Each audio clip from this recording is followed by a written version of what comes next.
Back with another one. Solo Scrooge sending peace and blessings to you all out there. Hashtag Solo Nation. Hope everyone's well, guys. Appreciate you all for the support of the channel.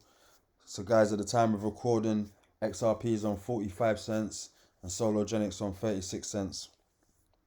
As we can see on screen, guys, we got an article posted by the Forbes. So let's get into it quickly.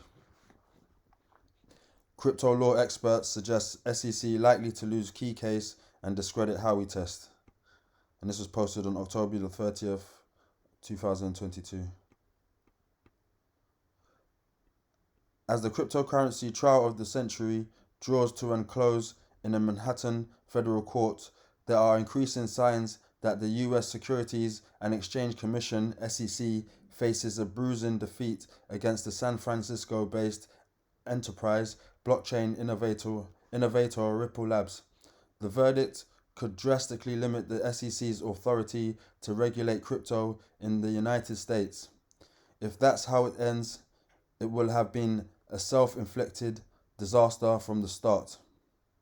The SEC filed its bombshell lawsuit against Ripple and its two senior executives in December 2020, on the last day in office for ex-chairman Jay Clayton. The Republican voted with the two Democratic commissioners to allege that the cryptocurrency XRP is an unregistered security because its only utility since 2013 has been to be an investment contract in a company that uses it for its payments software. The breadth of the allegations was sweeping as the lawsuit's legal theory overreached. Almost 2 years later, the SEC faces a painful reckoning because Ripple decided to fight back, as did tens of thousands of retail users of XRP who have no connection to Ripple other than being co-victims of the government's behavior. The SEC realized early in the litigation that they'd gotten lost in the maze of its own making. The stellar defense team for Ripple went for the jugular, calling out the bizarre SEC premise that XRP had been an unregistered investment contract in Ripple since 2013, and that even sales of billions of XRP tokens on the secondary market for 7 years were securities as well. Ripple didn't need to look too hard to document how the SEC had repeatedly waffled before market participants for years over whether XRP was a security. Yet it now alleged that Ripple and everyone else in the market should have known anyway. Ripple also focused on a market-moving speech in 2018 by Clayton's director of corporation finance, William Hinman, who laid out a vision of how XRP's chief market rival in the crypto markets, Ethereum's native cryptocurrency Ether, was not a security because its ledger had decentralized over time. The internal SEC emails and drafts behind that speech became central to Ripple's rebuttal, and the SEC spent 18 months fighting 6 separate bench orders to turn them over, making it increasingly clear that their real behind-the-scenes confusion around tokens would be humiliating if it ever went public. Ripple finally got the Hinman speech documents last month. CEO and co-defendant Brad Garlinghouse tweeted that the SEC wants you to think that it cares about disclosure, transparency, and clarity. Don't believe them. When the truth eventually comes out, the shamefulness of their behavior will shock you. Now that the parties have reached the end of an exhaustive discovery phase with dueling motions for summary judgment, Ripple fired off a robust set of arguments, while the SEC's motion was just a warmed-over version of its original complaint. Some legal observers noted that the agency failed to prove its case.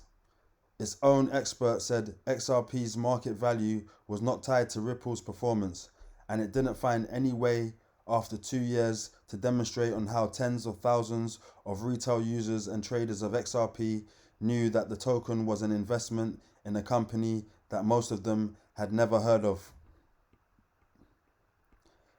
This is where the case really went south for the government. Retail XRP holders launched themselves into the case by the tens of thousands. Led by Rhode Island attorney John Deaton, they first attempted to intervene against the SEC by asking the judge to make them defendants along with Ripple. The SEC responded with a ferocious attempt to malign Deaton personally and portray his clients as unworthy cranks. Instead of turning her nose up at the XRP holders without comment, Judge Annalisa Torres denied their motion to intervene by saying she'd spent time digging into legal precedent to see whether it was even possible for a party to make itself a defendant in a case, and came up empty. But she offered them the chance to file amicus briefs instead, sending a blunt signal to the SEC that real investors were going to have her air when its presumptions of their motions would be pondered. In retrospect, with all that has happened since anyone with a political instinct close to Gensler should have convinced him to fold then and there. Deaton's putative class of XRP holders has swelled to more than 75,000, among whom more than 3,000 provided affidavits to Ripple defense team stating that they had never heard of the company they were allegedly investing in before the SEC filed the lawsuit. Those affidavits were entered as evidence with Ripple's motion for summary judgment, which was a brutal takedown of a federal agency at odds with its own mission to protect retail investors, appealing to authority granted in the 1946 Howey decision from the Supreme Court to argue that anonymous lines of computer codes are investment contracts in a company. Behind Deaton were other XRP users with no connection to Ripple who have filed amicus briefs, as well as the two most prominent crypto industry associations, the Digital Chamber of Commerce and the Blockchain Association. The SEC has had no allies, not even its own expert witness, who ended up giving ammunition to the defense. Attorney John Hogan, who has followed the case on his popular YouTube channel, says the SEC can only prevail with its summary judgment motion if Judge Torres forgets her first year of law school. Which is unlikely, guys. Prominent legal experts like Kurt Levy of the Federalist Society and Professor J.W. Verrett of George Mason University's Scalia School of Law agree that Ripple is on track to win this case.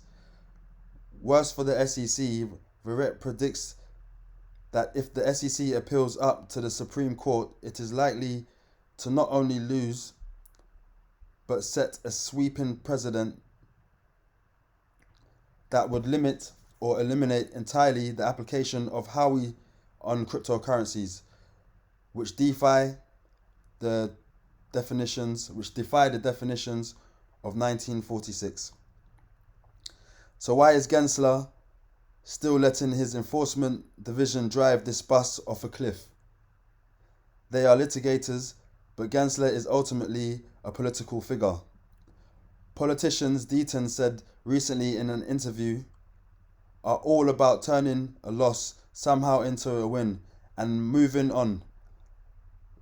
Ripple's General Counsel Stuart O'Doherty has made it clear that they will settle in minutes and pay a fine if the SEC will make it clear that today's XRP is not a security.